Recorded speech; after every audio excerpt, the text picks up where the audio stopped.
이 시각 주요 뉴스입니다. 팔레스타인 하마스와 전쟁 중인 이스라엘군이 가자 지구에 대규모 공습을 가하며 지상작전 확대에 나섰습니다. 이스라엘 국방장관은 하마스가 구축한 터널망이 워낙 넓어 지상전은 길고 어려울 것으로 본다고 말했습니다. 팔레스타인 주민을 위한 구호품을 실은 트럭 10대가 이집트 국경 검문소를 통과해 가자 지구로 들어갔습니다. 이번에는 의료진도 함께 가자 지구에 들어간 것으로 전해졌습니다. 국민의힘 혁신위가 이러한 건으로 이준석 전 대표 등에 대한 징계 해제 논의를 공식화했지만 정작 당사자들은 싸늘한 반응을 내놨습니다. 민주당 이재명 대표가 당무 복귀 뒤 첫 당직 인선을 단행했는데 내부 파열음은 계속되고 있습니다. 유가족 측의 거듭된 요청에도 대통령실은 윤석열 대통령이 내일 열리는 이태원 참사 추모 대회에 참석하기 어렵다는 뜻을 유지했습니다. 민주당이 대통령이 참석해 직접 사과해야 한다고 촉구하자 국민의힘은 정쟁화를 자제하라고 대응했습니다. 신원식 국방장관이 북한이 9.19 군사 합의를 3,600건 가까이 위반했으며 기존에 알려진 것보다 훨씬 심각하다고 비판했습니다. 그러면서 감사원이 9.19 합의에 대한 감사 여부를 검토하고 있는 것으로 안다고 설명했습니다. 배우 이성균 씨와 지드래곤 권지용 씨의 마약 의혹을 수사하는 경찰이 두 사람을 출국 금지했습니다. 경찰은 오늘 이성균 씨를 불러 마약 투약 여부와 입수 경로 등을 구체적으로 조사할 방침입니다. 훈련을 마치고 복귀하던 현역 군인이 갑자기 장갑차에서 내려 흉기를 휘두르다 체포됐습니다. 이 과정에서 시민 한 명이 부상을 입었습니다. 오늘과 내일은 전국이 맑겠고 내륙은 단풍이 절정에 달할 전망입니다. 아울러 아침에는 쌀쌀하고 낮에는 선선한 전형적인 가을 날씨가 이어진다는 예보입니다.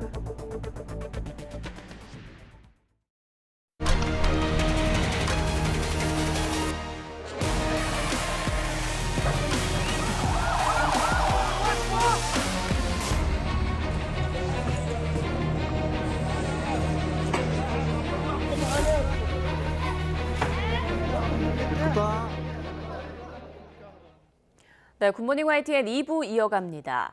하마스가 가자 지구에서 가장 큰 병원 지하 공간에 숨어 환자와 의료진을 방패로 삼고 있다고 이스라엘군이 밝혔습니다.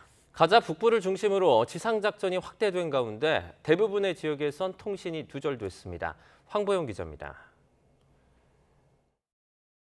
가자 지구에서 가장 큰 시파 병원. 이스라엘군은 이 병원 지하에 하마스 사령부가 자리하고 있다고 밝혔습니다. 병원 부지 어느 곳에 지하 시설물들이 분포되어 있는지 자세하게 표시한 그래픽도 공개했습니다. 이스라엘군의 공습을 피하기 위해 1,500개 병상에 4천여 명의 의료진이 있는 곳에 하마스가 숨어 있다고 비판했습니다. Hamas is cynically using hospitals and as a shield for its underground terror complex. 이 병원에서 써야 할 연료를 하마스가 마음대로 사용하고 있다는 주장도 제기했습니다. 일주일치 연료를 비축해두고 터널 내부 시설을 운용하는데 대부분 쓰고 있다는 겁니다. 근거로 이스라엘 군과 가자 에너지 담당 고위급 인사의 통화 내용을 공개했습니다.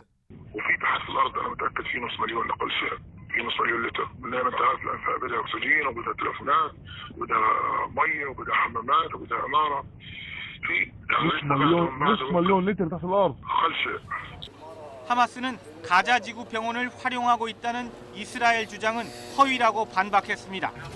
한편 가자 지구에 대한 이스라엘의 지상 작전은 한층 확대됐습니다. 이스라엘군은 가자 지구 북부에서 지하 목표물에 대한 폭격을 집중시켰습니다. 현지 주민들에게는 지상군이 작전을 확대 중이라며 남쪽으로 대피하라고 경고했습니다. 이 여파로 가자 지구 전역에 걸쳐 인터넷과 통신이 두절됐습니다. 외신들은 지난 7일 전쟁 발발 이후 가장 강도 높은 공격이 이루어지고 있다고 전했습니다.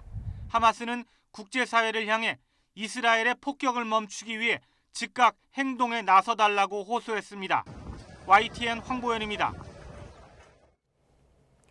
팔레스타인 주민을 위한 구호품을 실은 트럭 10대가 이집트 라파 국경 검문소를 통과해 가자지구로 들어갔습니다. 알자지라 방송은 의료진도 함께 가자지구로 향했다고 보도했습니다. 국제적십자위원회는 의료진 6명과 다른 전문가 4명이 라파 국경을 통해 가자 지구에 들어갔다고 밝혔습니다. 이스라엘과 하마스의 전쟁 발발 이후 국제적십자위원회 의료진이 가자 지구를 방문한 건 이번이 처음이라고 AFP 통신이 전했습니다. 러시아가 하마스와 이란을 함께 불러 반미 반이스라엘 연대를 구축했습니다. 이스라엘은 러시아가 테러 행위를 옹호하고 있다며 하마스 추방을 요구하고 나섰습니다. 이스라엘은 가자지구 터널망이 광범위해서 곧 시작될 지상전이 길고 어려울 것으로 내다봤습니다. 이종수 기자입니다. 러시아 외무차관이 하마스 대표단을 모스크바에서 만났습니다. Я также могу сказать и подтвердить, что представители соответствующего палестинского движения находятся с визитом. 하마스 정치국 간부 무사아부 마르주크는 역시 모스크바를 방문한 알리 바게리 칸이 이란 외무차관을 만나 이란의 강력한 지지를 확인했습니다. 이스라엘은 러시아의 하마스와 이란 동시 초청을 테러 옹호라고 반발하면서 하마스 대표단 추방을 촉구하고 나섰습니다. 미국도 러시아와 이란, 하마스의 반미 반이스라엘 연대 움직임을 비판했습니다. Our message to any other nation around the world is this is not a time to be supporting Hamas's ability to continue to kill Israelis. And 이런 가운데 요아브 갈란트 이스라엘 국방장관은 가자 지구에 대한 지상 공격을 곧 시작할 것으로 기대하고 있다고 밝혔습니다. 그러면서 하마스가 가자 지구에 만들어 놓은 터널망이 광범위에 곧 시작될 지상전이 길고 어려울 것으로 내다봤습니다. 또 하마스가 수백 킬로미터에 달하는 터널에 공기를 주입하기 위해 발전기를 사용하고 있다면서 인도적 지원 차원에서 가자 지구에 연료를 반입한다면 하마스가 모두 압수할 것이라고 주장했습니다. 이스라엘은 공습에 이은 지상전으로 하마스를 파괴하고 숨은 저항 세력을 제거한 뒤 가자 지구에 하마스를 배제한 새 정권을 수립하는 3단계 계획을 밝힌 바 있습니다. YTN의 종수입니다. 미국이 팔레스타인 무장정파 하마스의 자금줄을 막고 이란의 지원을 차단하기 위해 두 번째 제재를 발표했습니다. 미국 재무부 산하 해외자산 통제국은 하마스가 투자한 기업과 하마스의 제재 우회를 돕는 개인, 이란이 하마스의 금융 군수작전 지원을 하는 데 관여한 이들을 겨냥한 제재안을 내놨습니다. 또 이란에서 하마스 대표로 활동하며 이란과 하마스 간의 연락책 역할을 하는 요르단 국적자와 하마스와 헤즈볼라, 이슬라믹 지하드 요원들을 훈련한 이란 혁명수비대 간부 3명도 제재 대상에 포함됐습니다. 멀리 아데예모 미 재무부 부장관은 하마스의 끔찍한 테러 공격을 수행할 능력을 떨어뜨리기 위해 금융활동과 자금 흐름을 차단하는 데 주저하지 않을 것이라고 밝혔습니다. 조 바이든 미국 대통령은 미국과 중국은 경쟁 관계를 책임 있게 관리하고 열린 소통 채널을 유지해야 한다고 말했습니다. 백악관은 보도자료를 내고 바이든 대통령이 외교장관 회담을 위해 미국을 찾은 왕이 중국 외교부장을 접견하고 이같이 말했다고 밝혔습니다. 바이든 대통령은 또 미국과 중국이 글로벌 도전 과제를 해결하기 위해 협력해야 한다고 말했습니다. 바이든은 이 자리에서 리커창 전 중국 총리의 별세에 애도의 뜻도 표했습니다. 오는 31일 헬로윈 데이를 앞두고 정부가 주말 동안 축제 인파를 집중 관리합니다. 행정안전부는 어젯밤 10시 재난안전관리본부장 주재로 재난안전통신망을 통해 경찰 등 관계기관과 함께 헬로윈 축제 현장 인파 관리 주요 조치 사항 등을 점검했습니다. 정부는 인파 밀집이 가장 심할 것으로 예상이 되는 서울 이태원, 홍대 명동과 대구 동성로 등 4곳에 상황관리관을 파견해 관계기관과 함께 상황을 관리하고 있습니다. 경찰도 고밀집 위험 골목길을 중점 관리하면서 병목 구간마다 근무자를 배치해 응급 상황 시 구급차가 진입할 수 있는 비상 통로를 확보하는 조치에 나섰습니다. 네, 이태원 참사 이후 그가 놓치고 있었지만 미흡했던 안전 문제들이 잇따라 지적됐습니다. YTN이 참사 1년 만에 현장을 다시 찾았더니 개선된 부분도 있었지만 부족한 부분도 여전히 많이 눈에 띄었습니다. 윤성훈 기자입니다. 이태원 참사 직후 YTN과 함께 현장 안전 진단을 실시한 전문가는 참사를 키운 원인 중 하나로 미끄러운 보도 블록을 꼽았습니다.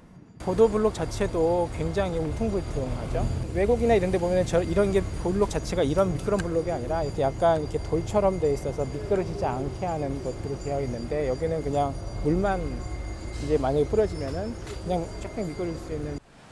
참사 1년 만에 참사 현장을 다시 찾았습니다. 이태원 참사가 발생했던 골목입니다. 사람들이 미끄러져 넘어지지 않도록 보시는 것처럼 보도블록에 홈을 팠습니다. 추모객을 포함해 인파가 언제든 몰릴 가능성이 크다고 봐서 서울 용산구청이 손질한 건데 똑같이 좁고 경사가 심한 다른 골목은 1년 전과 달라진 게 별로 없습니다. 이태원 참사가 발생했던 현장 인근의 다른 골목입니다. 이곳은 보시는 것처럼 참사 이후 지적됐던 보도블록 형태가 그대로 남아 있습니다. 참사 골목만 재정비한 구청 조치를 놓고 전시행정이란 비판이 나오는 가운데 용산구는 다른 골목 정비도 검토하고 있다고 설명했습니다.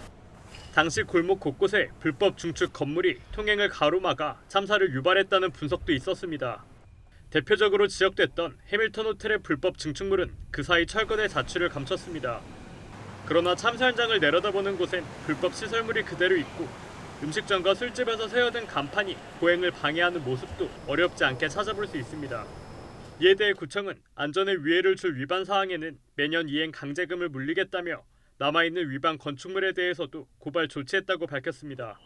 이와 함께 헬로윈 축제가 주최자 없이 열렸다는 이유로 지자체가 사실상 손을 놓고 있었던 것 역시 문제였습니다. 그래서 주최 측이 없는 행사에도 지자체가 안전 계획을 세우게 하는 법안이 발의됐지만 국회 법사위에 계류 중이라 행정안전부는 만들어둔 매뉴얼을 발표조차 못하고 있습니다. 참사가 되풀이되는 걸 막기 위해 지난 1년 동안 우리 사회가 얼마나 노력을 기울였는지 의문이 남습니다. YTN 윤성훈입니다.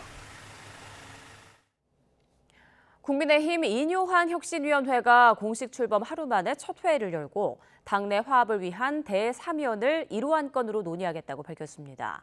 민주당 이재명 대표는 당무 복귀 뒤 첫 인선을 단행하며 지도부 공석을 채웠는데 양당 모두 통합을 과제로 내세웠지만 내부 파열음은 계속되고 있습니다. 나혜인 기자입니다. 한자리에 모인 국민의힘 혁신위원 13명은 하나같이 성찰과 변화를 강조했습니다. 보궐선거 참패를 거울 삼아 반성문을 쓰고 국민 눈높이에 맞는 민생 정치를 해야 다음 총선에서 이길 수 있다고 입을 모았습니다. 희생과 통합과 다양성, 국민의 목소리를 듣고 확실히 그것이 반영이 되도록 하는 게 혁신이라고 생각합니다. 다만 가장 시급한 당면 과제로는 당내 대통합을 꼽았습니다. 구체적인 실천 방안으로 이준석 전 대표와 홍준표 대구시장 등 당 지도부와 각을 세워온 당원들의 징계 해제를 혁신위 1호 안건으로 논의하겠다고 밝혔습니다. 이준석 대표뿐만 아니라 가령 홍준표 시장 같은 경우도 지금 걸려 있는 걸로 알고 있고요. 두루두루 당내 대화합과 탕평을 위한 어떤 대사면 논의, 이게 아마 1호 안건이 될 것 같습니다. 첫 공식 외부 일정으로 예고했던 대로 광주 5.18 민주묘지 참배를 공언했지만 이태원 참사 1주기 추모식엔 인 위원장과 일부 혁신위원만 동행하기로 했습니다. 유족이 원하는 윤석열 대통령 참석을 건의하는 건 혁신위의 본질적인 업무가 아니라고 선을 그었는데 당내에선 냉소적인 반응도 여전했습니다. 김 전 대표 체제 자체가 좀 수직적 당정 관계, 좀 뭐랄까요, 당무에 대한 대통령실의 과도한 개입, 그걸 상징하는 체제이기 때문에 이 체제를 끝내지 않고서는 혁신. 민주당 이재명 대표는 예상대로 송갑석 의원 사퇴 이후 공석이었던 지명직 최고위원 자리에 친 이재명계로 평가받는 박정현 전 대전 대덕구청장을 임명했습니다.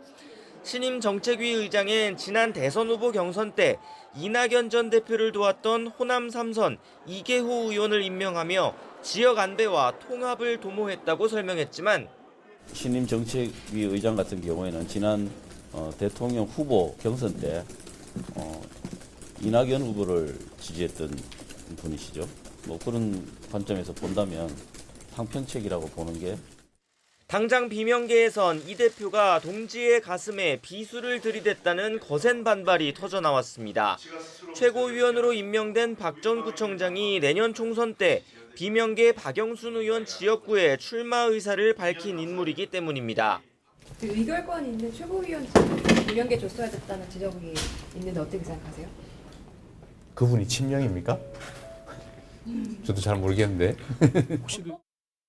거대 양당 모두 당내 통합이 내년 총선 승리를 위한 선결 과제라는 점엔 이견이 없어 보이지만 실제 내용이 수습되기까지는 시간이 더 필요해 보입니다.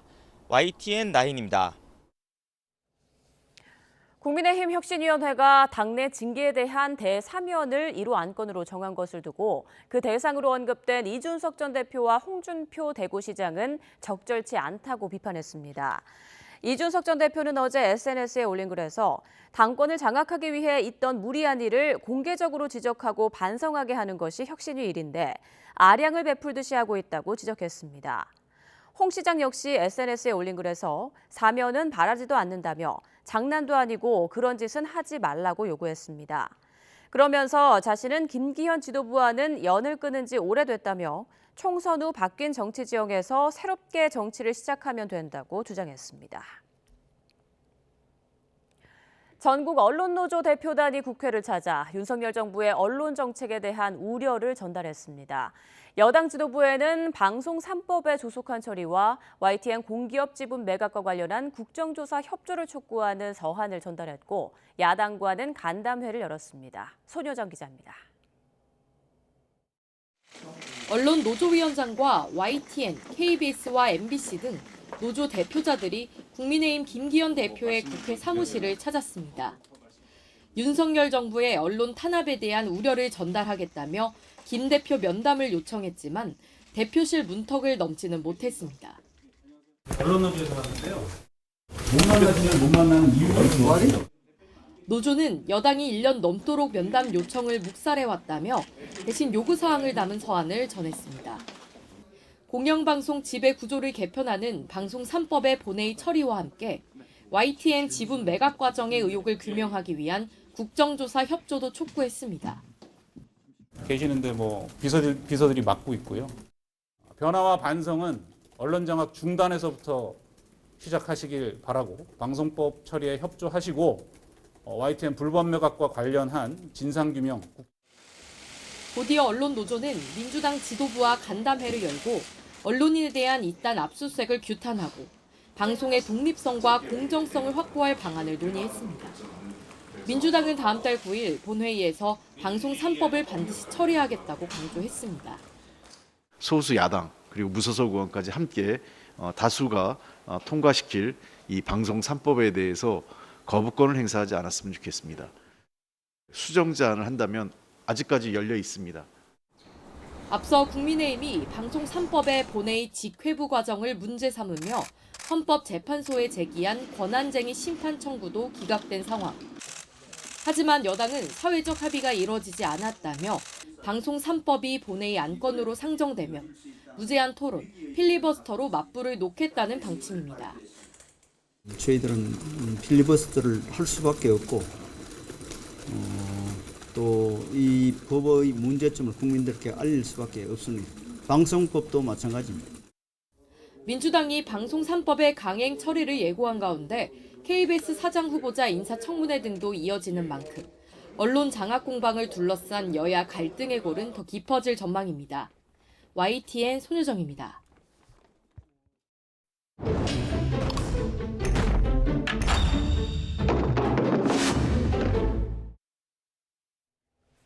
김승희 전 대통령실 이전 비서관 자녀의 학교폭력 사건과 관련해서 처벌 수위를 두고 논란이 제기된 가운데 임태희 경기도 교육감이 가해 학생의 강제 전학은 어렵다고 말했습니다. 이미 학교폭력 대책심의위원회에 결정이 내려졌다는 이유를 들었는데요. 임태희 교육감의 설명이 사실인지 팩트와이 황윤태 기자가 따져봤습니다. 지난 20일 국회 교육위원회 국정감사. 김승희 대통령실 의전 비서관 딸의 학교폭력 사건이 처음 공개됐습니다.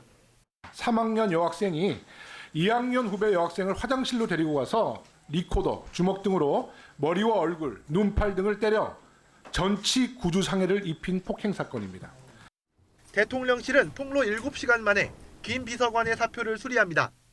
국정에 부담을 주지 않기 위해 사표를 제출했고 즉각 수리됐습니다.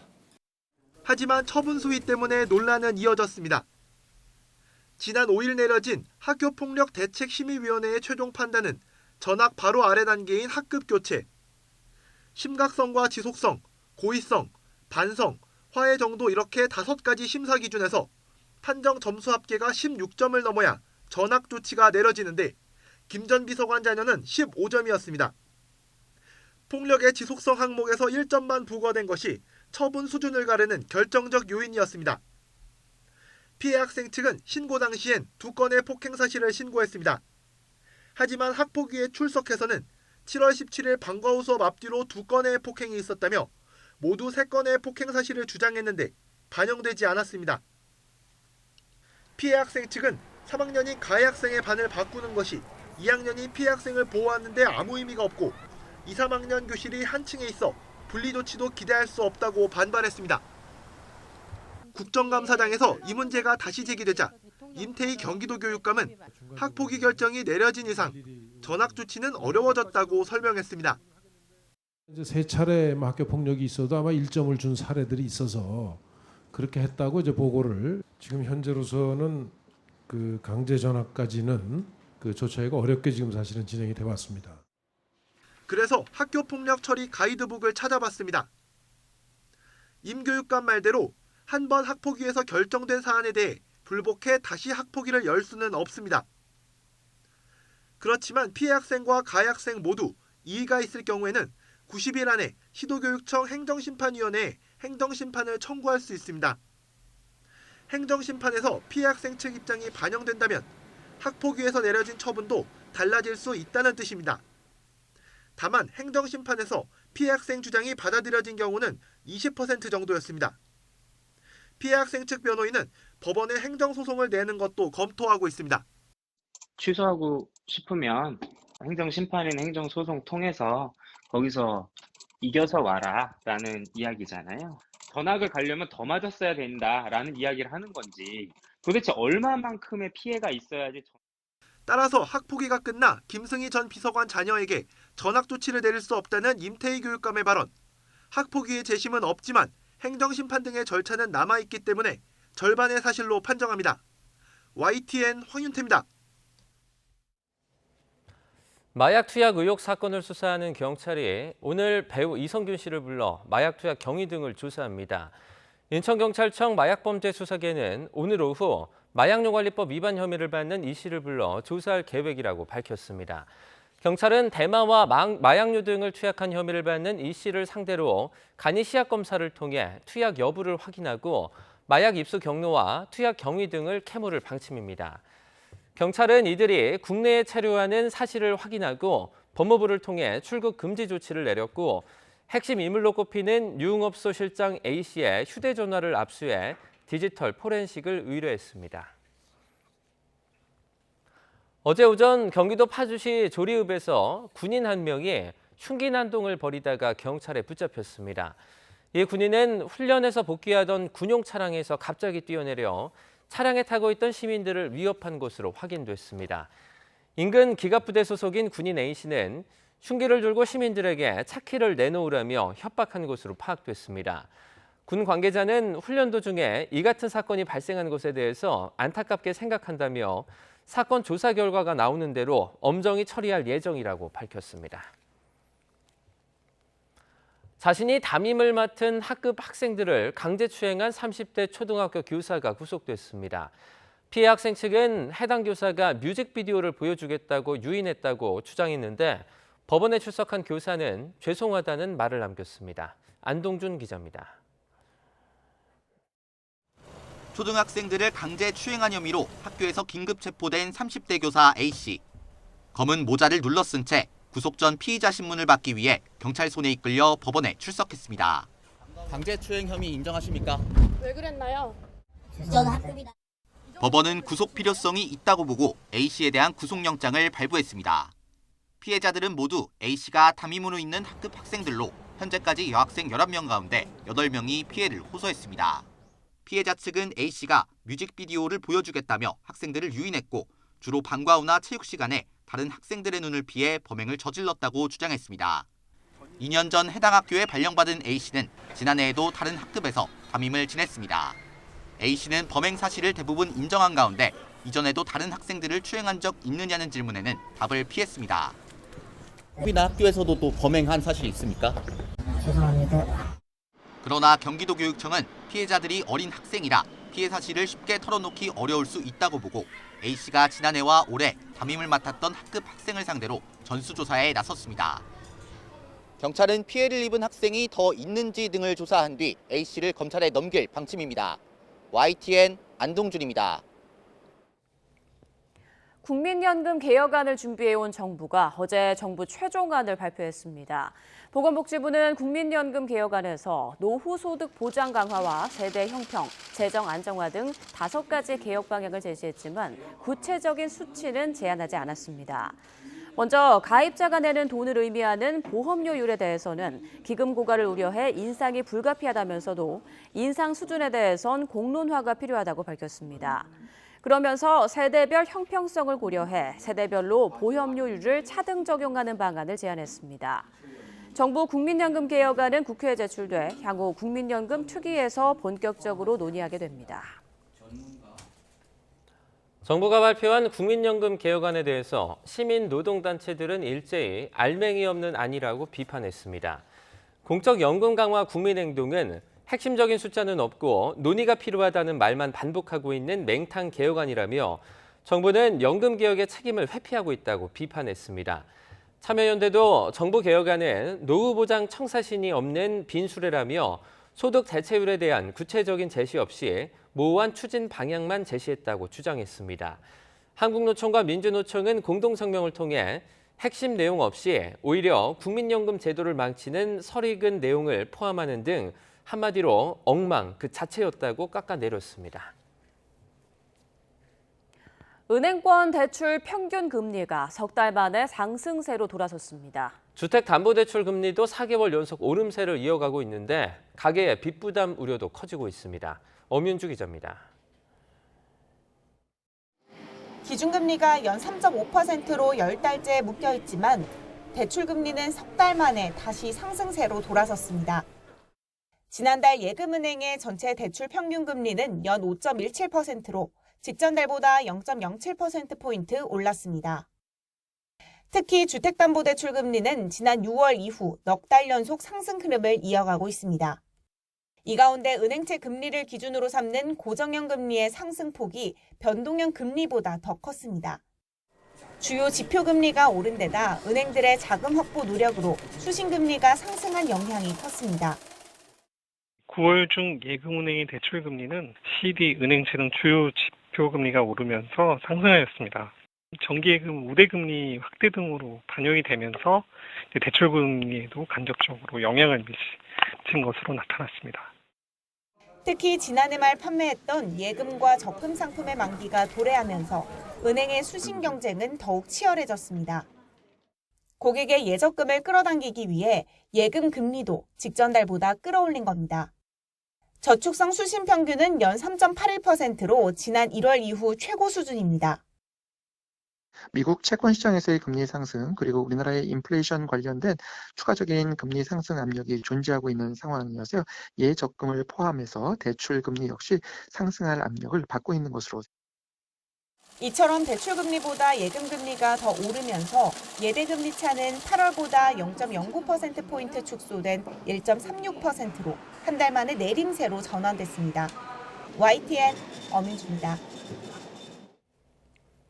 정부가 의대 정원 확대 규모와 방안을 고심하는 가운데 이른바 미니 의대를 중심으로 정원을 늘리는 방안이 유력하게 검토되고 있습니다. 일단 의대마다 최소 80명 정도는 정원을 맞춘다는 계획인데 이렇게 되면 최소 600명 이상의 정원이 늘어날 것으로 보입니다. 조용성 기자입니다. 의료 인력 확충 방안을 고심하는 정부가 정원 50명이 되지 않는 이른바 미니 의대를 키우는 방안을 우선적으로 검토하고 있습니다. 사안의 시급성을 감안해 의대를 새로 만드는 방안보다 기존 의대 정원을 늘리는 게 효과적이라는 분석입니다. 미니의대 정원은 최소 80명 선이 거론됩니다. 전문가분들 얘기를 들어보면 교육을 더 효율적으로 하고 하려면은 최소한 80명 이상은 돼야 된다는 말씀을 하셔가지고 제 보고 드린 거를. 현재 전국의 의대 40곳 가운데 정원이 50명 미만인 미니의대는 모두 17곳. 모두 80명까지만 늘린다고 해도 산술적으로 증원 규모는 600명을 넘습니다. 각 대학은 대체로 환영하는 분위기인 가운데 정부는 우선 다음 달 말까지 학교별로 바라는 증원 규모를 조사합니다. 우선 저희는 의대 증원에 대해서 환영하는 입장이고 확정된 사안이 준비된다면은 저희가 이상 없이 준비하도록 하겠습니다. 이후 정부와 의학계 전문가로 구성된 의학교육점검반이 현장을 직접 찾아 대학 측이 의대 증원을 위한 교육 인프라를 갖췄는지 평가합니다. 정부는 증원 여력이 확인된 대학은 당장 2025학년도 입시 정원에 반영하고 이후에도 추가로 정원을 늘려간다는 계획입니다. YTN 조용성입니다. 단순한 안내 기능을 넘어 시스템과 연계해 유기적으로 움직이는 똑똑한 서비스 로봇이 속속 등장하고 있습니다. 핵가족이 늘고 고령화 추세에 따라서 아파트는 물론 병원 등에서도 로봇이 척척 일을 해내고 있습니다. 이동호 기자가 취재했습니다. 경기도 화성 동탄의 한 아파트. 주민이 앱을 통해 음료를 주문하면 로봇이 커피를 만들기 시작합니다. 커피를 제조 중입니다. 잠시만 기다려주세요. 음료가 완성되면 회전 받침대에 올려놓습니다. 강동구 고덕동 아파트에서는 아파트 단지 이름을 딴 고센봇이라는 로봇이 음료 배달 서비스를 합니다.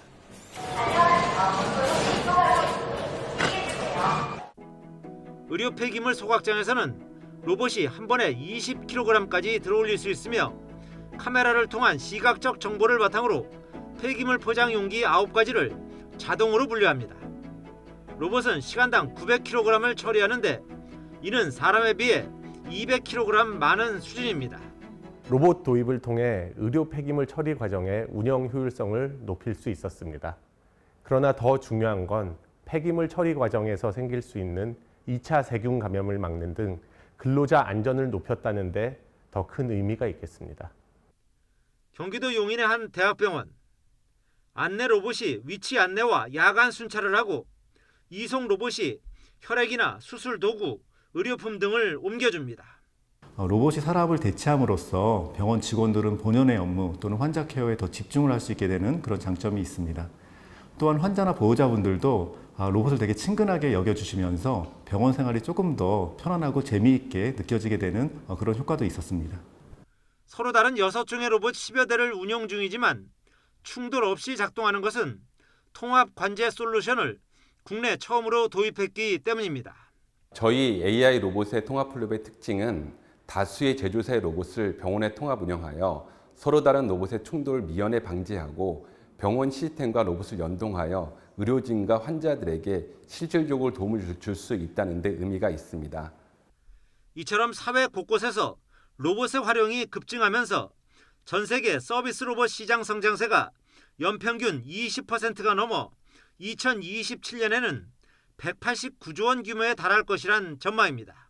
따라서 로봇 관련 규제 완화와 함께 AI와 5G에 연계된 첨단 기술 개발에 박차를 가해야 한다는 지적입니다. YTN 이동호입니다. 네팔은 올해에만 2만여 명이 우리나라로 취업을 오고 또 우리나라에서 매년 3만 명씩 히말라야 등반을 위해 찾을 정도로 교류가 활발해지고 있는 나라입니다. 하지만 아직 1인당 국민소득이 1,300달러에 불과해 이 저개발국이어서 우리 정부가 공적개발 원조를 통해 환경과 보건, 교육 등을 지원하고 있습니다. 신현중 기자입니다.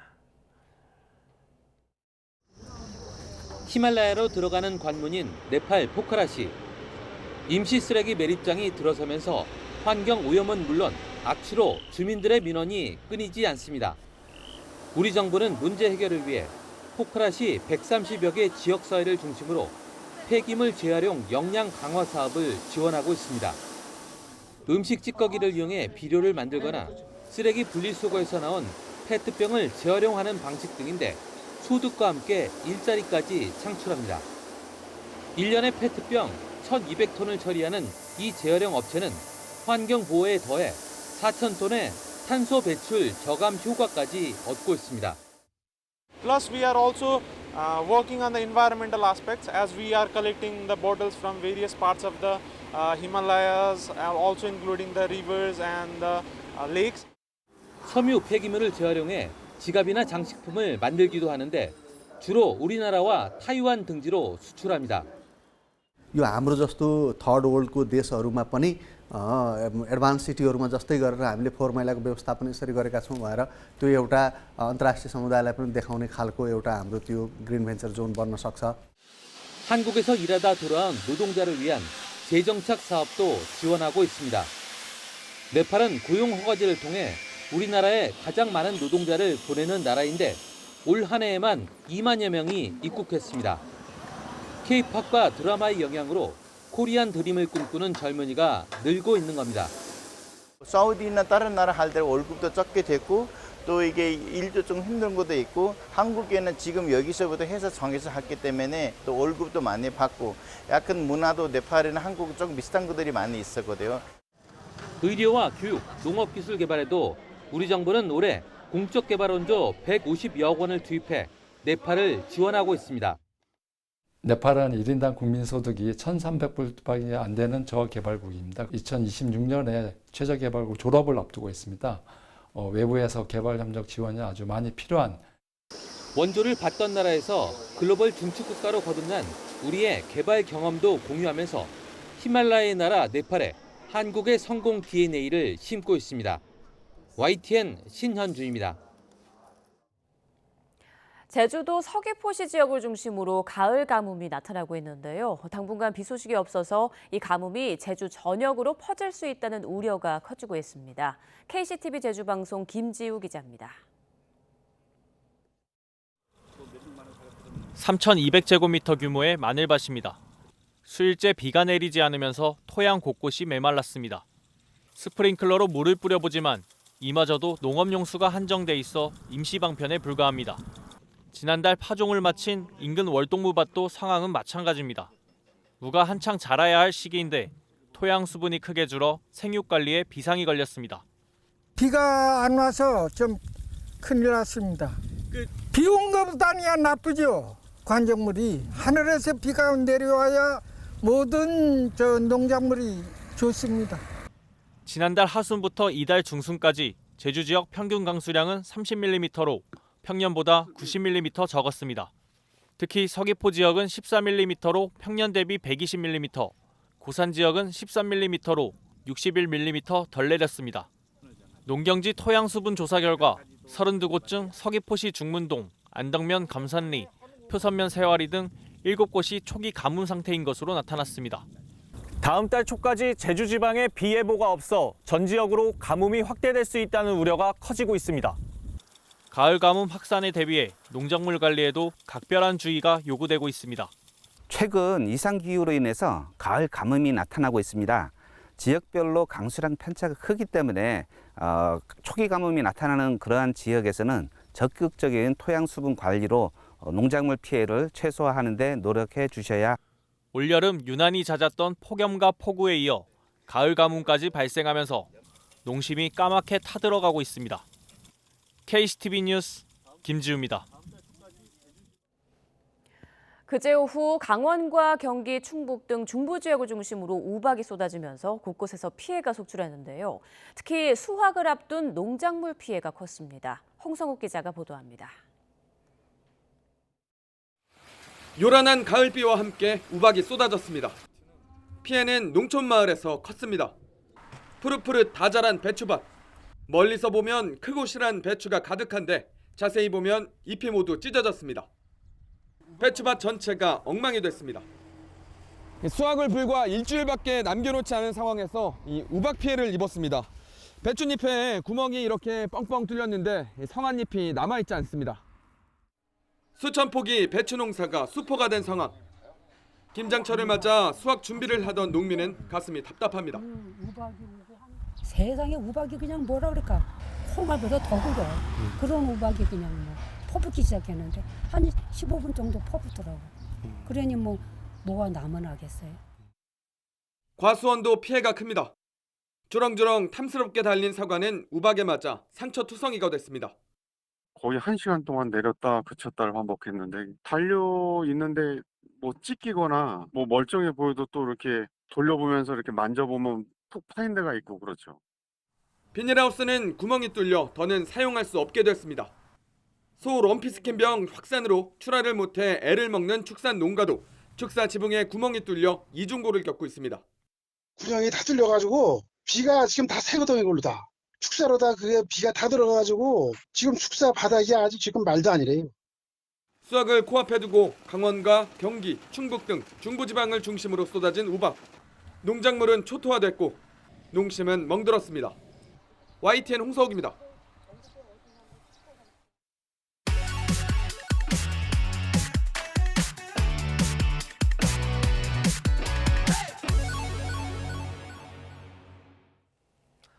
새로운 농업 기술이나 건강한 먹거리를 전해드리는 신농업 비즈니스 시간입니다. 오늘은 코로나가 한창일 때 오히려 급성장한 우리 농산물로 만드는 반찬 가게 이야기입니다. 오종곤 기자가 취재했습니다. 서울 강남 대형 아파트 상가에 있는 한 반찬 가게. 먹음직스런 파김치와 오이소박이, 고기를 뺀 잡채, 신선한 깻잎 무침 등 250여 가지 반찬이 식감을 자극합니다. 대부분 그날그날 바로 만든 반찬들입니다. 월 매출 1억 5천만 원가량인 이 반찬 가게 대표는 26살 젊은 남성입니다. 저희가 여기서 셰프님들이 당일 조리하시고 다 당일 판매를 저희가 원칙으로 매장에서 다 만들고 있습니다. 아, 그날? 네. 반찬 원재료는 전국 400여 농가에서 직접 구매한 신선한 우리 농산물만 사용합니다. 네, 이 반찬 가게는 코로나가 심각할 때 오히려 폭발적으로 성장했다고 합니다. 그래서 지금은 이런 반찬 가게를 전국적으로 50개 이상 운영하고 있습니다. 창업 초기에 9억 원가량이던 연 매출이 3년 만에 300억 원을 넘긴 겁니다. 코로나 때 외식이 굉장히 줄고 이제 집에서 식문화가 굉장히 또 더 많이 늘어나다 보니까 반찬을 구매하시는 수요가 굉장히 코로나 때도 많이 늘어났고, 반찬은 소금과 간장 등 기본적인 간만 할 뿐 조미료를 거의 안 써서 약간 싱겁다고 느낄 수준. 맛있어요. 특히 어떤 것들이? 대체적으로 맛있어요. 그리고 뭐 이제 그 매운 갈비탕이라는 게 있어서 먹어봤더니 너무 맛있더라고요. 이렇게 맛있다, 괜찮다라는 주부들의 입소문을 타면서 올해 반찬 가게 수는 60개 정도로 더 늘어날 것 같습니다. 창의적인 아이디어와 혁신적인 기술을 가진 농식품 벤처 스타트업을 발굴하고 더욱더 이제 성장할 수 있도록 투자 연계나 마케팅 홍보 등 다양한 프로그램을 지원하고 있습니다. 26살 이 반찬 가게 대표의 다음 목표는 해외 시장. 김밥과 도시락을 늘고 그는 지금 일본과 미국 등 해외 시장 문을 두드리고 있습니다. YTN 오정곤입니다. 지난해 프랑스에서 사망한 노숙자가 최소 624명에 달한다고 프랑스 일간 르피가로가 보도했습니다. 거리의 죽음이라는 노숙자 지원 단체의 조사에 따르면 사망자 가운데 5명 중 1명은 폭행이나 사고, 자살로 숨졌고 7명 중에 1명은 질병으로 사망했습니다. 소외계층 거주 문제와 관련된 단체의 최신 집계에 따르면 지난해 기준 프랑스에서는 약 33만 명이 길거리 생활을 하고 있습니다. 10년 만에 2배로 증가한 수치로 특히 여성과 미성년자의 수가 점차 늘고 있습니다. 미국에서 바이든 대선 필패론을 내건 민주당 3선 의원이 대권 도전에 나섰습니다. 미네소타 출신인 딘 필립스 연방 하원 의원은 연방선거위원회에 대선 후보로 등록을 한 뒤 방송 인터뷰에서 바이든 대통령이 미국을 위해서 훌륭한 일을 했지만 이번 대선은 과거가 아닌 미래에 관한 선거라며 출마를 공식화했습니다. 필립스 의원은 내년 11월에 비상사태에 직면할 것을 보여주는 여론조사 수치를 보고 가만히 있을 수 없다며 이제는 새로운 세대를 위한 시간이며 횃불을 넘겨줘야 한다고 말했습니다.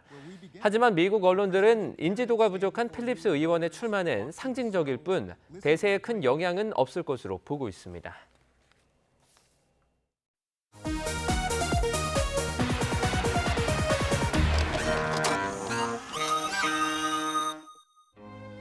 많이 듣던 음악 같은데요. 영화랑 잘 매치가 되는 것 같았고요. 가을 분위기 굉장히 많고 영상하고 어떤 음악하고 매치가 아주 기가 막히게 된 것 같은 그런.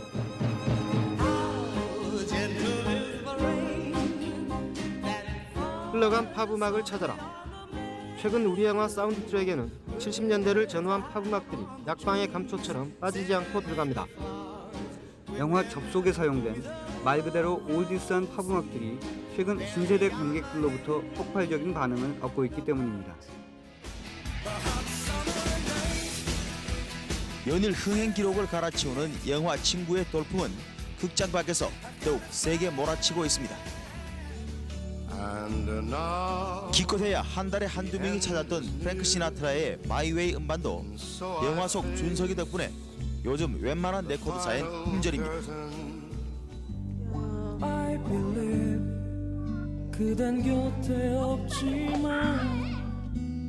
국내 로맨틱 코미디 영화 엽기적인 그녀가 초특급 흥행몰이에 성공했습니다. 친구들이 재밌다고 하고 원작 소설 봤는데 원작 소설 재밌게 봐서. 팝음악 애호가들 사이에서 쓰이는 올디스 팟 굿디스는 세월이 지나도 역시 많은 사람들이 좋아하는 곡을 말합니다. 사운드 트랙의 인기까지 더해 국내 영화 시장에 모처럼 활기를 불어넣어주고 있습니다.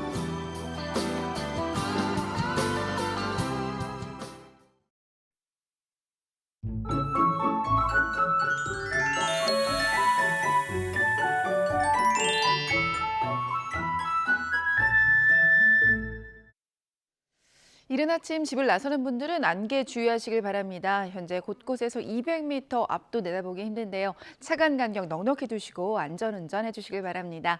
오늘도 일교차가 큽니다. 현재 서울 기온은 9.9도, 대구가 7.6도로 다소 쌀쌀하지만 낮에는 20도 선까지 올라서 선선하겠습니다. 오늘 하늘도 맑아서 단풍놀이 가기 참 좋은데요. 동해안을 중심으로만 한때 비가 조금 내릴 것으로 보입니다. 현재 기온 살펴봅니다. 현재 춘천이 8.4도, 안동은 7.4도고요. 낮 기온은 춘천이 19도, 부산은 21도까지 오를 것으로 보입니다. 당분간 맑고 일교차 큰 전형적인 가을 날씨가 이어질 전망입니다. 날씨였습니다.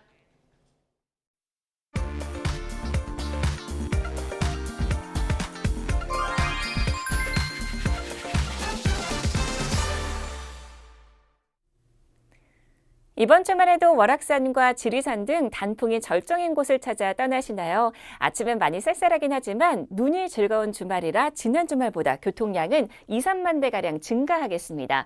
가장 많이 막힐 것으로 보이는 오전 11시 대를 피해서 일찍 나오시는 것을 추천드리는데요. 오늘 서울에서 대전까지는 최대 3시간 20분, 강릉까지는 4시간 20분 정도 잡으시면 되겠습니다. 벌써 부지런히 나온 차들로 고속도로 정체 구간이 많아지고 있는데요. 100번 수도권 제1순환선 구리에서 판교 쪽 상일부근에는 사고 여파로 4km 구간 정체고요.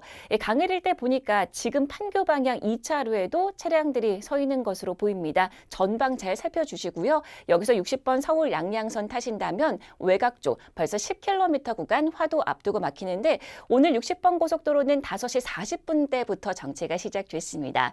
52번 광주 원주간 고속도로 초월 부근 원주 쪽으로 2km 구간 막히는데요. 안개가 자욱해서 안개등과 비상등 잘 활용해 주셔야 될 것 같고요. 50번 영동선 외곽 쪽은 군포와 용인 지역에서 특히나 속도가 떨어지면서 총 12km 구간 막힙니다.